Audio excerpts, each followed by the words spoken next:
Assalamualaikum warahmatullahi wabarakatuh. Alhamdulillahirabbil alamin. Wassalatu wassalamu ala sayyidina wa maulana Muhammadin sayyidil mursalin wa ala alihi wa ashabihi wa alaina ajma'in. Amma ba'du. Jumpa kembali dengan channel YSAI Official. Kali ini saya akan tayangkan video dari seorang Ba'alawi yang satu ini sangat ngawur, asal klaim saja. Ini sudah sangat membelokkan sejarah. Semua perjuangan pahlawan Nusantara diklaim, diakui, ini benar-benar tidak bisa dibiarkan. Sebenarnya ini video sudah lama, tetapi memang sengaja saya bongkar lagi agar supaya tidak mudah terlupakan hingga sampai kelompok-kelompok Ba'alawi ini hilang dari bumi Nusantara. Berikut kita simak videonya. Kemudian Nabi Muhammad melihat dan menyaksikan kalian gak peduli sama keluarga Nabi Muhammad, kira-kira reaksi Nabi Muhammad bagaimana kepada kalian? Tinggal Anda bayangkan saja sendiri. Gak, habaib datang ke Indonesia bukan untuk melas. Kami gak diajarkan minta-minta, saudara, jangan khawatir. Habaib datang ke Indonesia bukan untuk meraup daripada harta, enggak. Kami tidak mencari jabatan, enggak. Kenapa? Itu bukan didikan dari keluarga kami. Didikan keluarga kami, lihat bagaimana Al-Habib Salim bin Ahmad bin Jindan, saya punya kakek, keluar masuk penjara. Kenapa bisa keluar masuk penjara? Membakar semangat perjuangan masyarakat Indonesia untuk merebut kemerdekaan, saudara.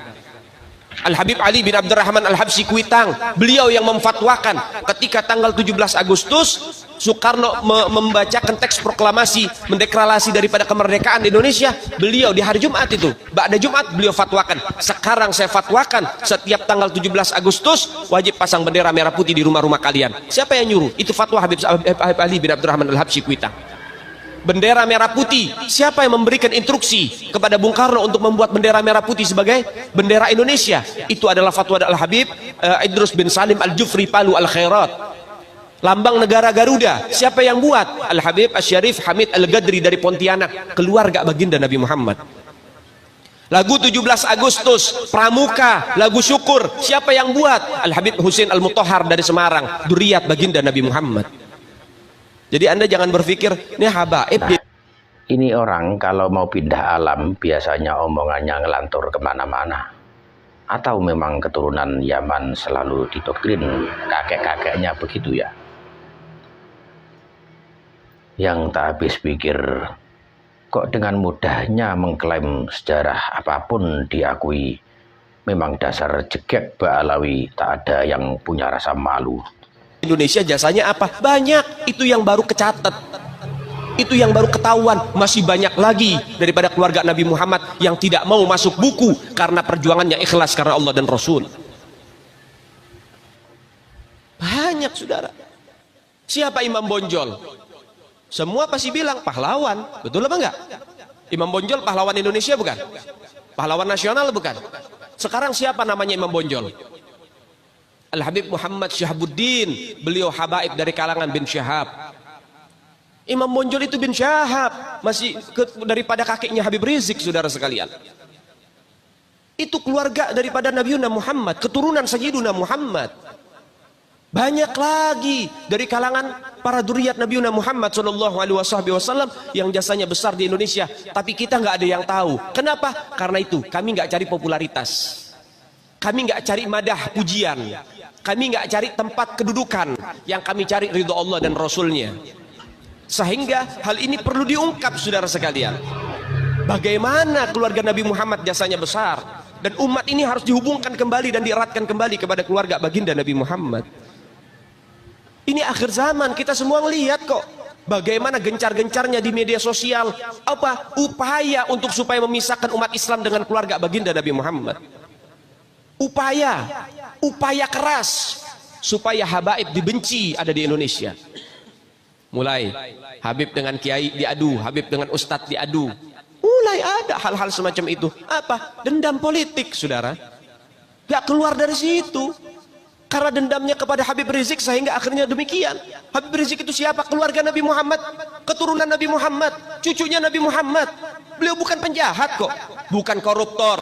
Beliau nggak pernah bawa lari uang rakyat. Beliau nggak pernah ngerugiin negara. Beliau tidak pernah mencemarkan nama baik negara. Beliau itu bukan penjahat, saudara. Bukan penjahat. Apa masalahnya dia? Sehingga dicecar sedemikian rupa. Cuman masalah prokes doang 4 tahun, saudara. Berapa banyak di luar sana pejabat, aparat, bahkan rakyat yang melanggar prokes gak ada yang ditahan. Kenapa cuman Habib Rizik yang ditahan? Ini upaya untuk supaya umat Islam benci terhadap keluarga baginda Nabi Muhammad. Hati-hati saudara sekalian. Nabi bilang, man mata ala bugdi ahlul bait mata yahudian atau nasranian. Siapa orang yang mati membawa benci kepada keluarga baginda Nabi Muhammad, dipastikan mati dalam keadaan Yahudi ataupun Nasrani, atau dalam bahasa daripada sederhananya mati dalam keadaan murtad. Sahabat tanya, wa in sama wa shalla ya Rasulullah, walaupun orang itu puasa, walaupun orang itu sholat, apa tetap hitung mati murtad? Apa kata Nabi? Wa in shamma wa shalla, walaupun orang itu puasa, walaupun orang itu sholat, kalau dia mati bawa benci kepada keluarga Nabi Muhammad, dipastikan mati dalam keadaan murtad. Ini Nabi yang punya mau, bukan kita habaib. Dan seharusnya yang membahas masalah fadailul ahlul bait, keutamaan para habaib, bukan dari mulut saya, bukan dari mulut Habib Khalid wala Habib yang lain, bukan, tapi daripada mulut para guru-guru kita. Mereka yang lebih punya kewajiban untuk membahas masalah ini ke umat, saudara. Kenapa? Supaya tidak ada fitnah. Kalau saya yang bicara begini akan ada pertanyaan, itu maunya Habib, itu maunya dia, itu mah dalil buat-buatan dia. Terserah Anda. Kita tinggal menyampaikan ini dalil, menyampaikan ini syariat. Anda terima, ahlan wa sahlan, Anda berarti beruntung. Anda menolak, tanggung jawab Anda dengan baginda Nabi Muhammad dan Allah Ta'ala. Sehingga oleh sebab itu, saya pesan kepada segenap para guru-guru, dengan segala hormat, ungkap masalah ini ke tengah-tengah umat. Karena ini sudah waktunya, saudara sekalian. Perbaiki dan islah antara hubungan umat dengan dzurriyyat baginda Nabi Muhammad. Kenapa? Karena dzurriyyat Nabi Muhammad dengan umat gak bisa dipisahkan sampai hari kiamat. Saudara, antum mau buat dosa macam bagaimana? Nabi bakal tolong, saudara. Antum pengen punya dosa sebesar apa? Nabi Muhammad siapkan syafaatul uzmah, yang lebih besar lagi syafaatnya. Tenang, jangan khawatir. Nabi Muhammad gak tinggalkan Anda. Tapi semasi Anda umat Nabi Muhammad, semasi Anda meninggal, masih bawa titel pangkat umatnya Rasulullah. Tapi tadi sudah dijelaskan, orang yang mati bawa benci sama keluarga Nabi, bukan hanya umat Nabi dia keluar, saudara. Bukan hanya keluar dari umat Nabi, sampai dia keluar dari agama, keluar dari Islam, saudara sekalian. Artinya apa? Tidak ada kesempatan mendapatkan pertolongan dari baginda Nabi Muhammad. Nabi bilang apa? Fatimah bid'atun minni, Fatimah bagian dariku. Siapa yang melukai Fatimah dan keturunannya, maka dia melukai aku. Dan siapa orang yang mencintai Fatimah dan keturunannya, maka dia mencintai aku. Sehingga Nabi bilang apa? Haula'i itrati, mereka keluargaku, mereka keturunanku, khuliqa min tinati, mereka diciptakan oleh Allah dari tanahku. Fawailun lil mukadzibina bifadlihim, celaka bagi siapapun yang mendustakan daripada kemuliaan keluarga-keluargaku. Man ahabbahum ahabbahallah, siapa yang cinta dengan keluargaku para habaib, dzurriyyat Nabi Muhammad, ahlul bait Nabi, maka dia akan dicintai oleh Allah. Wa man abghadahum abghadahallah, siapa yang benci kepada keluarga-keluargaku, maka dia juga akan dibenci oleh Allah Subhanahu wa taala. Kemudian juga Nabi bilang dalam hadis yang lain, man mata bihubbi ahli Muhammad mata syahidan, siapa orang yang meninggal bawa cinta sama keluarga Nabi Muhammad, dipastikan mati dalam keadaan syahid. Di mana ada keistimewaan, di situ pasti ada siksaan dan tuntutan, saudara. Ada muridnya Habib Salim Jindan. Ini berkahnya punya hubungan dengan dzurriyyat Nabi Muhammad. Ada muridnya Habib Salim Jindan namanya Abdurrahman. Ini Bang Maman, kalau kita panggil Bang Maman. Bang Maman ini sholatnya berantakan. Bang Maman ini maksiatnya luar biasa. Ibadah kocar kacir, tapi cinta banget sama Habib Salim Jindan. Sampai-sampai beliau itu kalau dia jualan ubi rebus, kacang rebus tengah malam tuh pakai gerobak, jualan dia, mangkal, jualan makanan-makanan. Tuh kadang-kadang Habib Salim Jindan hampir setiap malam ngegodain dia, datang, man, lo dagang? Iya beb. bungkus semuanya man, bawa ke rumah. Iya beb, dibungkus semuanya, nggak komplain. Kadang orang zaman sekarang ada bilang penglaris. Jadi kalau habis buka belum ada yang beli, pamali mau ngasih-ngasih gratis. Katanya kena sial. Itu mitos. Lihat didikan Habib Salim Jindan. Man baru buka lo man. Iya beb, bungkus semua, bawa ke rumah. Bukan hanya dibungkus, dianterin ke rumah Habib Salim Jindan. Itu hampir setiap malam. Jadi baru buka nggak jadi buka, tutup lagi. Orang habis diborong sama Habib Salim diminta. Itu hampir setiap malam. Hingga akhirnya apa yang terjadi? Gak lama Maman meninggal. Habib Salim Jindan dikabarin sama muridnya, beb, Maman meninggal. Innalillahi, Sianto orang baik, kata Habib Salim. Sekarang lagi diapain jenazahnya? Lagi pengen dibungkus beb. Ya udah, nanti kalau pengen dibungkus mukanya jangan ditutup dulu, tungguin gue datang. Ini bahasa Betawi nih. Datang Habib Salim Jindan, ngelihat tuh jenazah tuh, pengen dibungkus, pengen ditutup kain kafannya. Beliau ambil kertas kecil, kotak, kertas kotak kecil, beliau tulis. Ada yang ditulis sama beliau, ditaruh di bawah kepalanya si jenazah. Deh tutup. Sebelum ditutup, habis beliau tulis, ditaruh tuh kertas, beliau bilang, man gue tahu lo ibadahnya berantakan, tapi lo cinta sama dzurriyyat Nabi Muhammad, ikhlas dari dalam hati. Nanti kalau malaikat munkar nakir datang nanya pertanyaan kubur, jangan lo jawab man, lo kasih surat dari gue, lo masuk surga tanpa hisab. Syekh Umar Mohdar, anak Al-Habib Abdurrahman As-Siggaf. Jadi Syekh Umar Mohdar ada dua. Yang pertama anak Habib Abdurrahman As-Siggaf. Ini nggak punya anak laki-laki, anaknya perempuan yang menurunkan nanti dari situ keluarga Al-Idrus. Yang kedua Syekh Umar Mohdar keturunan tadi Syekh Abu Bakar bin Salim yang ngeluarin daripada bangsa Al-Mohdar, Fam Al-Mohdar, Habib Hasan Al-Mohdar di sini ya Samarinda. Nah itu masih keturunan beliau. Al-Habib Syekh Umar Mohdar ini di Hadramut. Beliau itu di kuburannya ini belum meninggal dibilang, saya nggak akan pernah ridho siapapun yang lewatin kuburan saya. Jadi kalau ada burung lewat mati langsung. Saking hebatnya beliau. Sampai akhirnya ada satu habaib doa, beb, ini nanti Hadramut Tarim akan banyak orang-orang datang untuk mencari ilmu dan berkah. Kalau antum nggak cabut sumpah antum, nanti mereka naik apa ke sini, akhirnya mati. Tolong dicabut. Akhirnya dicabut sampai gini hari, akhirnya nggak terjadi. Dulu itu terjadi. Kalau ada burung lewat, jatuh mati. Syekh Umar Mohdar ini punya anak kecil namanya Aisyah.